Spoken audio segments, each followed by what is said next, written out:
Admiral Zephyr 9 stood before the massive viewing screen in the Galactic Council chambers. His blue skin had grown darker with age, and the scales along his neck showed the wear of 1,000 battles. But today, he felt older than his 800 years. Today, the impossible was happening. "Show me the readings again," he said to the technician beside him. The holographic display flickered to life. Numbers and charts filled the air, all showing the same thing. After 1,000 years of empty space, something was stirring in the Sol sector. Around the circular chamber, representatives from dozens of alien species whispered among themselves. The Zen Terrans, with their sharp teeth and warrior pride. The peaceful crystalline beings who spoke in musical tones. The ancient voidwalkers who had seen empires rise and fall. All of them remembered the day when humanity vanished. "Explain it to us again, Admiral," said Speaker Morvok, the Council's leader. His voice carried the weight of authority that came from ruling over trillions of beings across the galaxy. Zephyr 9 took a deep breath. The memory still hurt, even after all these years. 1,000 years ago, we made first contact with a species called humans. They lived on a small blue planet orbiting a yellow star they called Sol. They were young, curious, and, he paused, dangerous in ways we didn't understand. The chamber grew quiet. Everyone knew this story, but hearing it from someone who had been there made it real. "They welcomed us," the Admiral continued, "invited us to their world, showed us their art, their music, their dreams of exploring the stars. They were primitive by our standards, but they had something we had forgotten. Hope. Raw, unstoppable hope." He gestured to the display, and images appeared. Earth as it had been, green and blue and beautiful, with white clouds swirling through its atmosphere.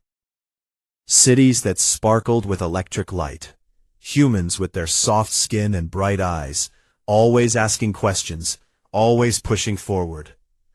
But then the dark matter storm approached. We detected it 6 months before it would reach their system. A cosmic phenomenon that would consume everything in its path. We offered to evacuate them. Our ships could have saved millions of their people. But they refused, whispered Council Member Thessia, her crystalline form chiming softly. She had been there too, as a junior diplomat. "They refused," Zephyr 9 confirmed. "Their leader, a woman named Dr. Sarah Chen, said they would find another way. She spoke of something called the Omega Protocol. We thought it was madness. How could a species that had barely learned to split atoms hope to stop a cosmic storm?" The hologram shifted, showing the final transmission from Earth. A small woman with dark hair and tired eyes appeared in the center of the room. Her image was grainy and filled with static, but her voice was clear. "This is Dr. Chen speaking for all of humanity. We know you think we're going to die. Maybe you're right. But we've never been good at accepting impossible odds. If we can't run from this storm, we'll do something else. We'll change. We'll adapt. We'll become something that can survive." The transmission flickered, and Chen's face grew serious. "If we fail, remember us as we were. If we succeed," she smiled, and for a moment, she looked very young. "Well, if we succeed, we'll see you again someday. This is Earth, signing off." The hologram faded. The chamber remained silent for a long moment. The dark matter storm hit their system 2 days later. Zephyr 9 said quietly, "Our long-range sensors detected massive energy readings, then nothing. When we sent scout ships to investigate, we found empty space, not debris, not radiation, not even the star. Just nothing." "And now?" Speaker Morvok asked, though he already knew the answer. "Now our sensors are detecting energy signatures in that same empty space. Massive ones. Space itself is bending and twisting in ways that shouldn't be possible. The laws of physics seem to be breaking down in the entire sector." A new voice spoke from the back of the chamber. "What if they succeeded?" Everyone turned to look at the speaker. It was Ambassador Kren of the Outer Colonies, a young diplomat known for asking uncomfortable questions. Succeeded at what? Morvac demanded. At changing, Kren said simply. What if they found a way to survive the storm? What if they've been somewhere else all this time? Zephyr 9 felt a chill run down his spine. In all the years since Earth's disappearance, he had never considered that possibility. The human species had been so young, so primitive. How could they have achieved something that the galaxy's greatest minds thought impossible? But as he looked at the readings on the display, he couldn't deny what he was seeing. Energy patterns that defied explanation. Gravitational waves that formed impossible geometric shapes. And at the center of it all, something was definitely coming back.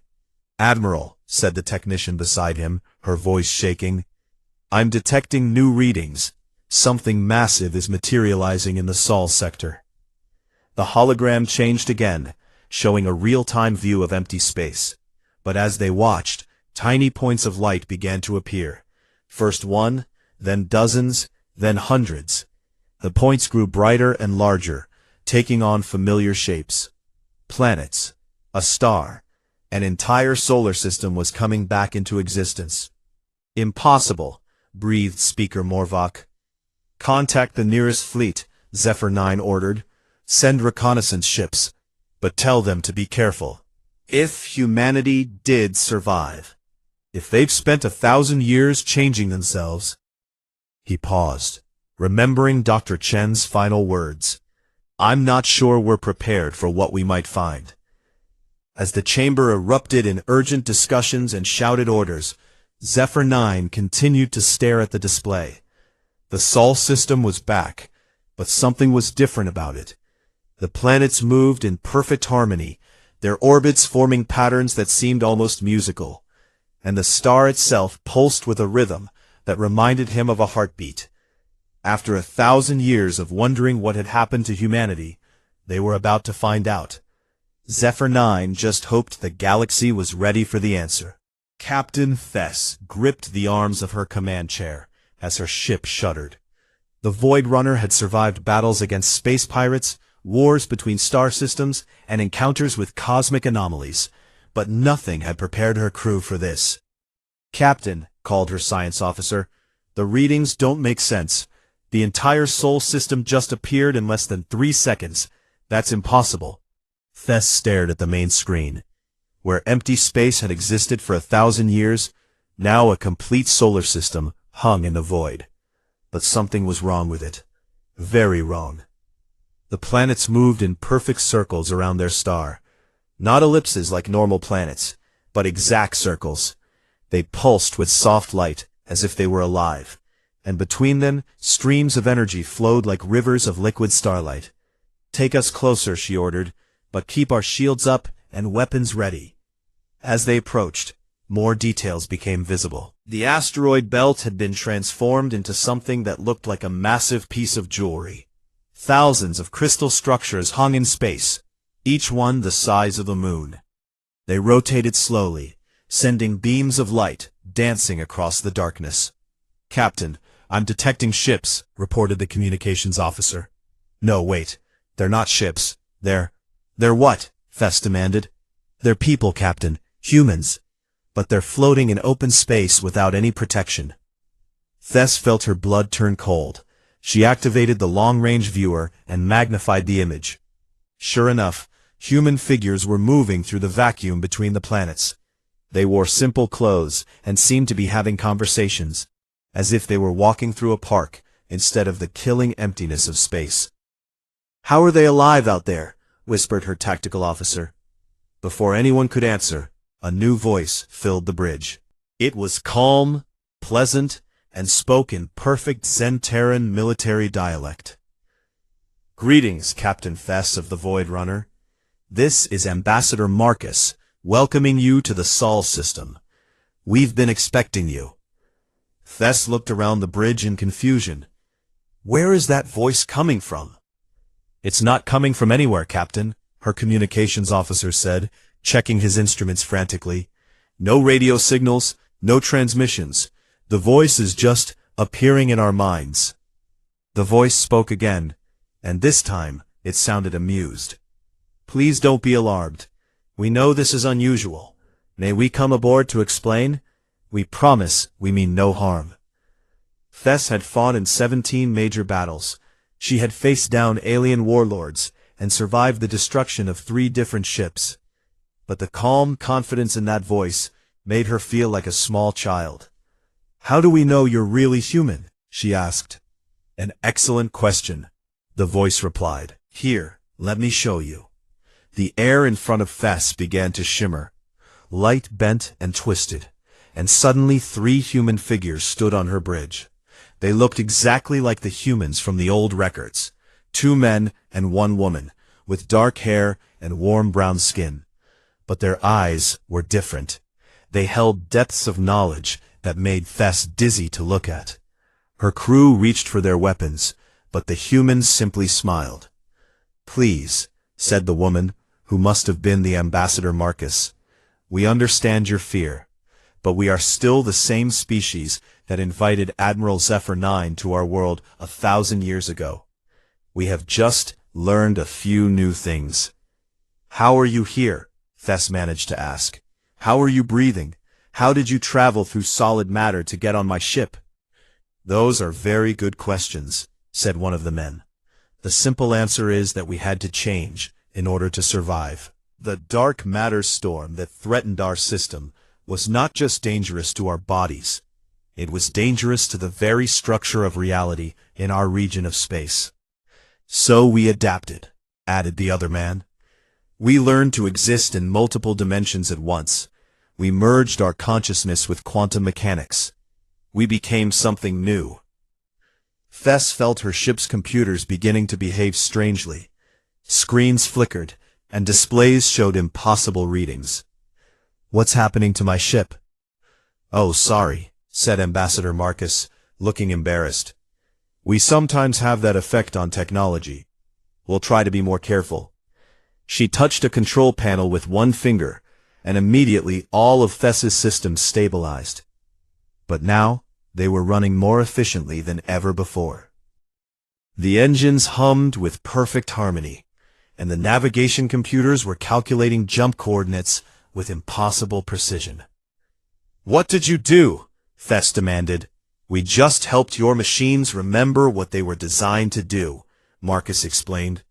Technology wants to work perfectly. It just usually needs a little guidance. The science officer spoke up in a shaking voice. Captain, our computers are showing energy readings from the Earth that are impossible. They're generating more power than our sun. Oh yes, said Marcus proudly. Earth has become quite beautiful. Would you like to see? Before Thess could answer, her main screen changed to show a view of Earth. But it wasn't the blue and green planet from the historical records. Now it glowed with soft golden light.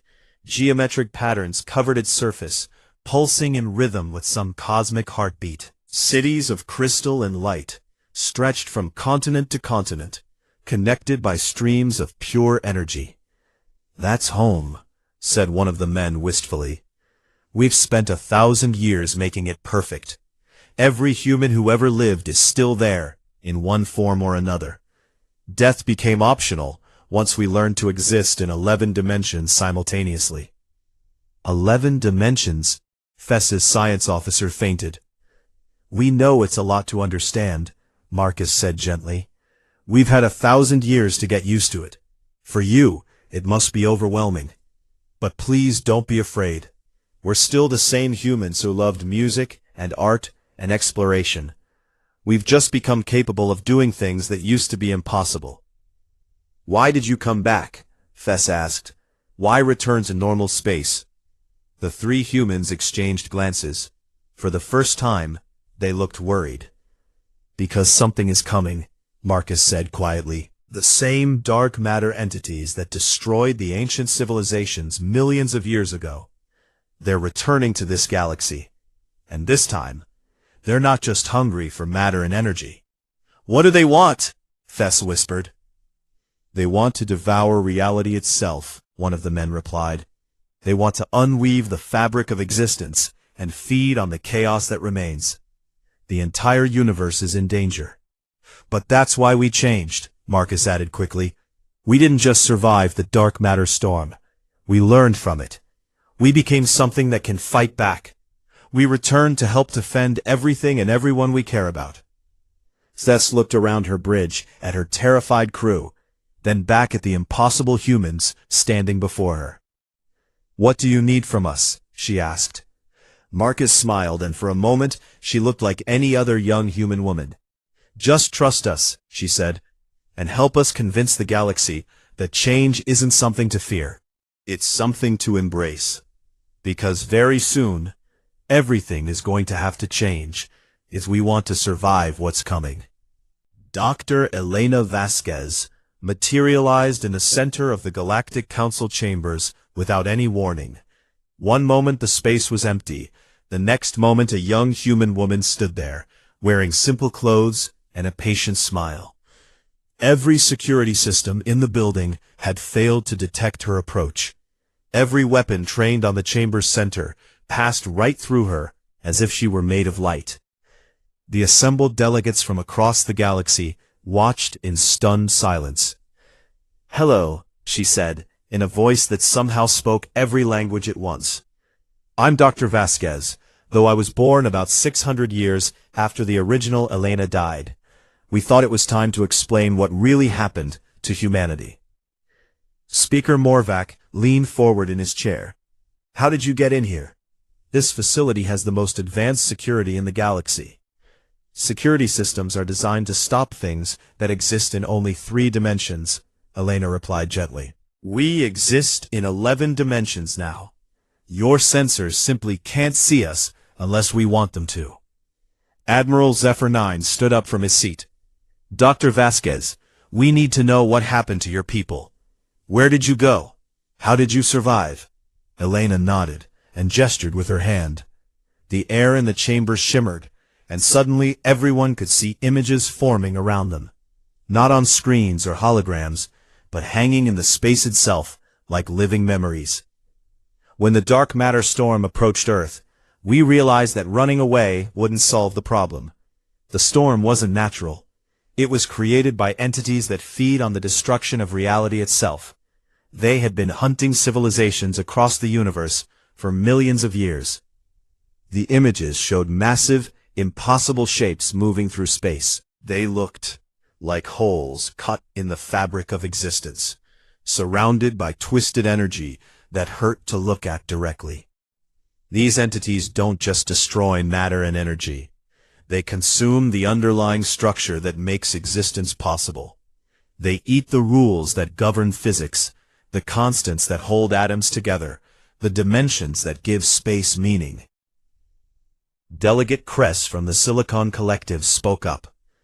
"But how does that explain what happened to Earth?" "We realized we had 2 choices," Elena continued. "We could let them destroy us, along with everything else in this region of space. Or we could become something they couldn't destroy." The images changed, showing Earth as it had been during humanity's final days. But now the viewers could see what the aliens had missed. Deep beneath the planet's surface, massive construction projects were underway. Not machines or buildings, but something far stranger. We spent 6 months rebuilding ourselves from the ground up. We altered our genetic code to exist in multiple dimensions. We merged our consciousness with quantum fields. We learned to think in mathematics that don't exist in normal space. "That's impossible," protested the crystalline representative. "No organic species could make such changes and remain alive." "You're right," Elena agreed. "No normal organic species could. But we weren't normal anymore. Every human volunteer allowed themselves to be broken down and rebuilt at the quantum level. We died as individual humans, and were reborn as something new. Something that could survive anywhere, in any dimension, under any conditions." The images now showed the transformation itself. Humans stepping into devices that looked like doorways made of pure light. Their bodies dissolving into streams of energy, then reforming into something that looked human but clearly wasn't limited by ordinary physical laws. It wasn't painless, Elena admitted quietly. Many of us didn't survive the process, but those who did became capable of things we had never dreamed possible. We could exist in the space between dimensions. We could think at the speed of light. We could manipulate matter and energy with our minds. "But why did you disappear?" asked Admiral Zephyr 9. "Because we needed time to learn how to use our new abilities. The dark matter storm hit Earth just as our transformation was completing. Instead of letting it destroy our world, we used it as fuel for our evolution. We pulled our entire solar system into a pocket dimension where we could practice being what we had become." The images showed Earth vanishing in a blaze of light as the storm struck. But instead of being destroyed, the planet and its star were pulled sideways through reality itself, disappearing into a fold in space that snapped closed behind them. We spent 1,000 years in that pocket dimension. We learned to reshape matter with thought. We mastered technologies that turn energy into consciousness and consciousness into physical force. We became living bridges between the possible and the impossible. And now you've returned, said Speaker Morvok. Because the entities that created the dark matter storm have found this galaxy again, Elena said grimly. They're not just coming back, they're bringing something worse. An entire fleet of reality destroyers that will unmake everything from the galactic core to the outer rim. She gestured again, and new images appeared. Vast shapes moving through the space between galaxies, each one large enough to swallow entire star systems. They pulsed with dark energy that made the fabric of space itself crack and bleed. These entities have consumed 17 other galaxies. They turn inhabited worlds into feeding grounds, where they slowly digest the underlying structure of existence. Every planet they touch becomes a wound in reality that spreads until entire regions of space simply stop existing. The chamber erupted in panicked voices. Representatives shouted questions and demands. Some called for immediate evacuation of their home systems. Others demanded to know why humanity hadn't warned them sooner. Elena raised her hand, and silence fell instantly. Not because she had asked for quiet, but because sound itself seemed to obey her will. "We didn't come back to bring you bad news," she said calmly. "We came back because we finally know how to fight them. The entities that destroyed the progenitor civilizations 8 million years ago can be stopped, but not with weapons or shields or any kind of technology you currently understand." "Then how?" demanded Delegate Kress. "By evolving," Elena replied simply. "By becoming something they can't consume. They feed on static reality, on civilizations that stay the same. They can't digest change itself. They can't eat adaptation and growth, and the refusal to accept limitations." "You're suggesting we all undergo the same transformation you did?" asked Morvok. "Not exactly the same," Elena said. "Every species will need to find its own path to transcendence. But yes, that's the only way to survive what's coming. You have to become more than what you are. You have to embrace change as a fundamental force of existence." Admiral Zephyr 9 spoke quietly. "How long do we have?" Elena's expression grew sad. "The first scouts will reach the outer systems in 6 months. The main fleet will arrive in 3 years. By then, every species in this galaxy will need to have chosen between evolution and extinction." She began to fade as she prepared to leave. "Wait," called the Admiral. "Why should we trust you? How do we know you haven't become something just as dangerous as the entities you're warning us about?" Elena paused and smiled. For a moment she looked exactly like any other young human who had ever lived. "Because we still cry when we remember friends we've lost," she said softly. "Because we still laugh at silly jokes. Because when we look at a sunset, we still think it's beautiful. We became something new, but we never stopped being human. And humans don't abandon their friends when danger comes calling." With that, she vanished, leaving the Galactic Council to face the most important decision in the history of the universe. General Korath of the Five Suns Hegemony was not a being who believed in impossible things. He had built his military career on facts, proven weapons, and the brutal reality of interstellar warfare. When the Galactic Council brought him news of humanity's return and their warnings about reality-eating monsters, he responded with typical directness. "Nonsense," he growled, his massive frame bristling with augmented armor. "Humans were primitive when they vanished. Now they return with wild stories and parlor tricks, expecting us to surrender our independence." The Five Suns bow to no one. 3 days after rejecting humanity's offer of protection, Korath launched his attack. 500 of the most advanced warships in the galaxy, each one capable of cracking open moons, jumped into the Sol system with weapons charged and shields at maximum power. "This will teach these upstart humans the price of threatening the hegemony," Korath declared from his command ship's bridge. "Open fire. Destroy their transformed worlds, and show the galaxy what happens to those who spread fear." The massive dreadnought Ironbreaker aligned its planet-killer cannons with Earth. Energy readings spiked as weapons that could melt continents powered up to full charge. Across the fleet, hundreds of other ships prepared to turn humanity's home into cosmic dust. But as Korath reached for the firing control, everything stopped. Not slowed, not delayed. Stopped. The energy flowing through his ship's weapons froze in mid-transit. The chronometers on his bridge locked on the exact same second. Outside the viewports, laser beams hung motionless in space, like glowing ribbons. Even the thoughts in his head seemed to pause between one moment and the next. Then a child appeared on his bridge. She looked maybe 8 years old, with bright, curious eyes, and a simple dress that seemed to be made of starlight. She walked through the frozen battlefield with the casual confidence of someone visiting a museum. "Hello, General Korath," she said in a voice that carried impossible warmth. "I'm Sarah. I'm sorry your people are angry with us. That must be very hard for you." Korath tried to speak but found his voice worked only because she allowed it. What have you done to my fleet?" "I asked time to wait for a moment," Sarah replied, as if this was the most natural thing in the world. "I wanted to talk to you before anyone got hurt. Fighting is scary, and I don't like it when people are scared."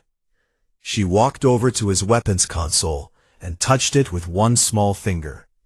The displays changed, showing readouts that made his chief engineer gasp in confusion. "Your ships are very impressive," Sarah said admiringly, "but they're built to hurt people, and that makes them sad.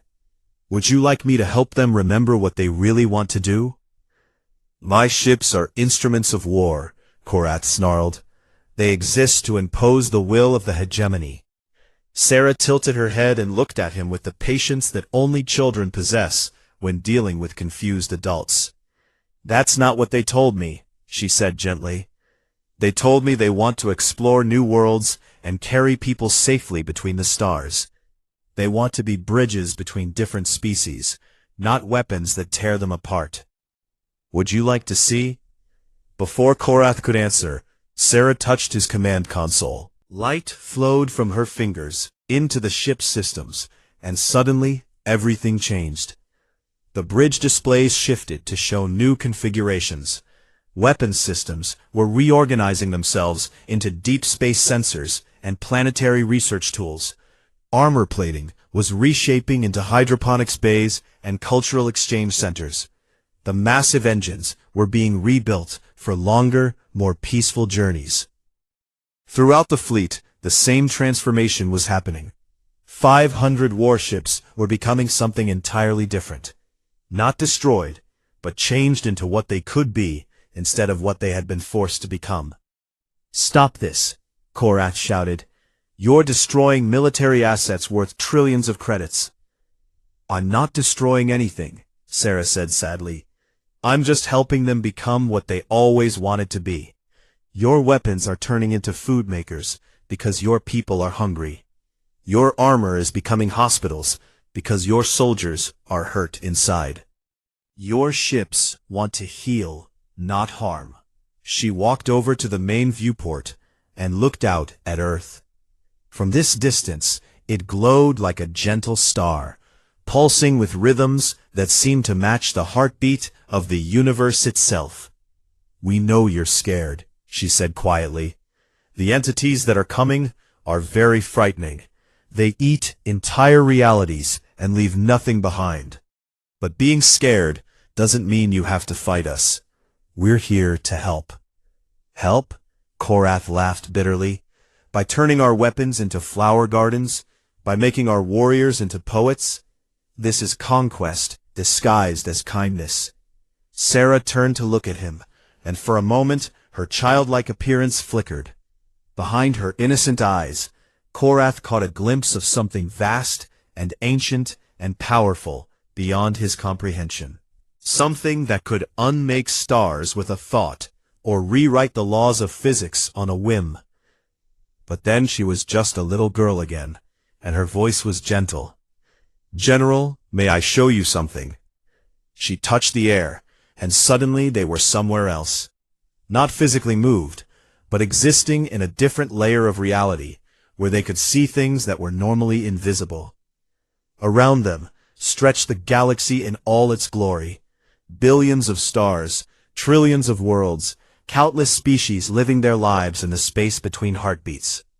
But at the edge of everything, darkness was growing. The reality-eating entities were there, just as the humans had warned. Massive, impossible shapes that left tears in space wherever they moved. And they were getting closer. In 18 months, they'll reach the outer colonies, Sarah said matter-of-factly.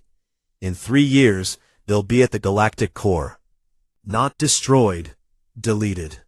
Erased so completely that even the memory of them will fade.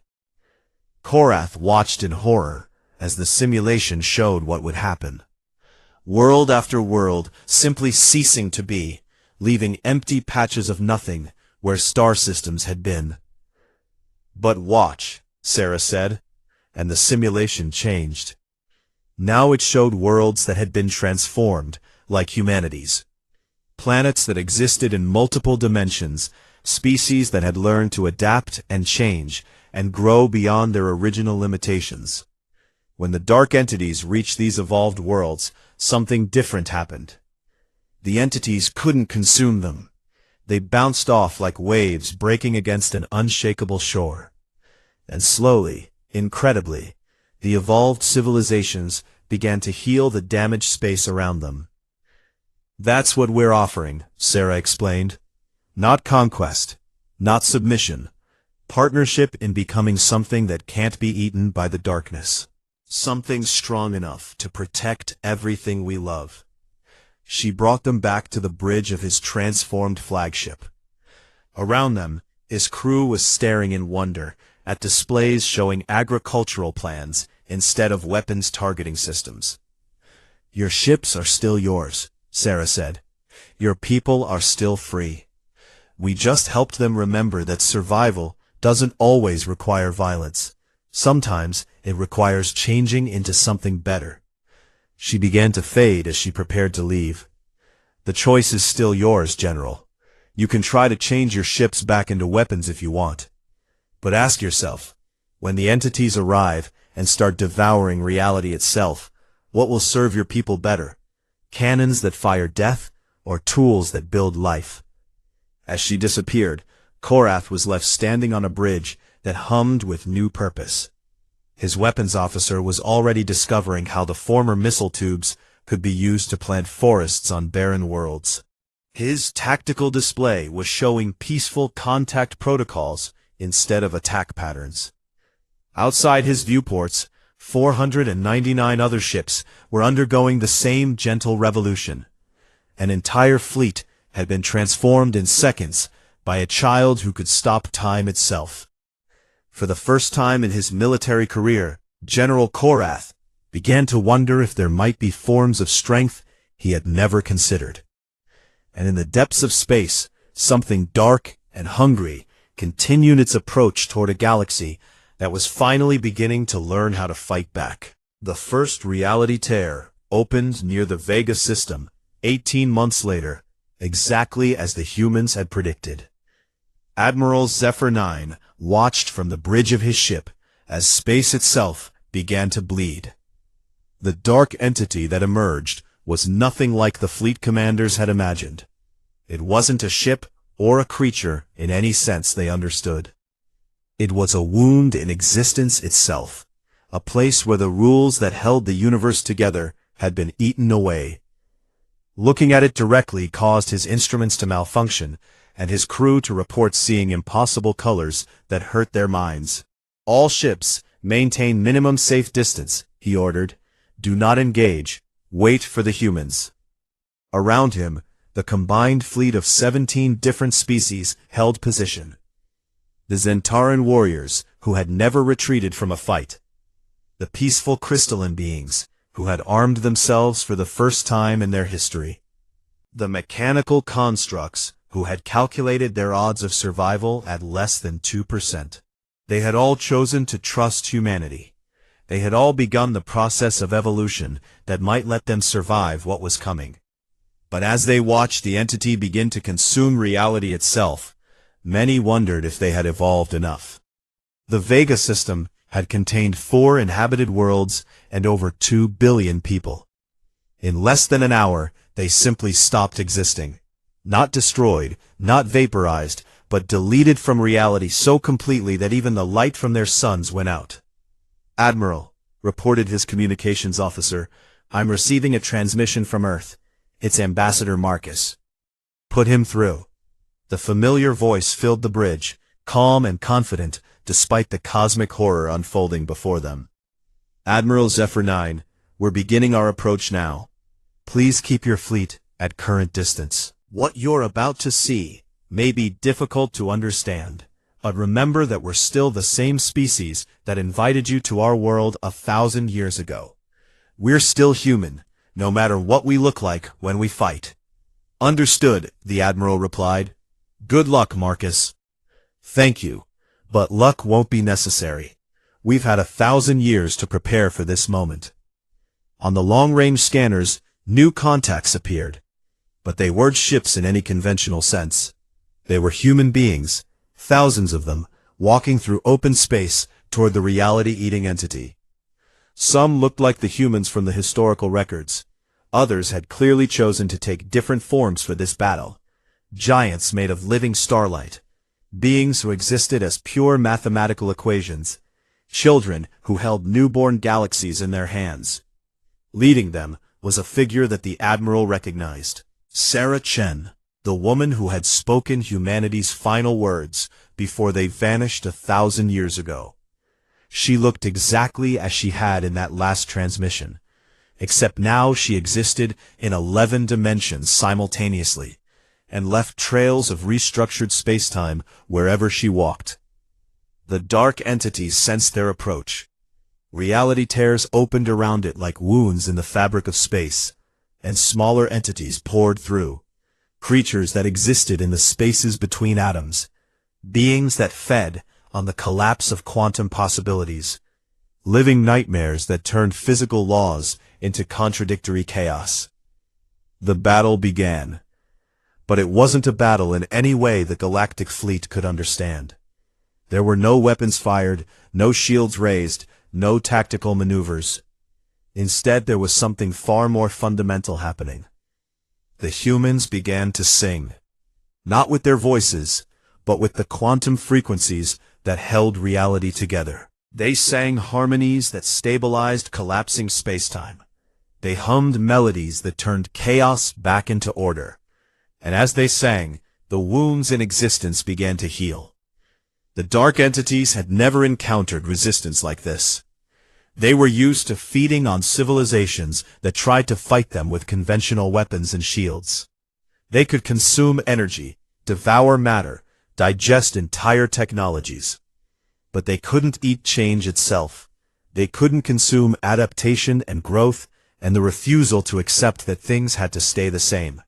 Dr. Chen walked directly into the largest reality tear, and instead of being deleted, she began to fix it from the inside. Her consciousness merged with the damaged spacetime, teaching it to remember what it had been before the entities arrived.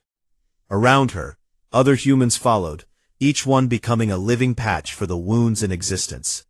"Admiral," called his science officer, "the energy readings are impossible. They're not just fighting the entities. They're teaching them." It was true.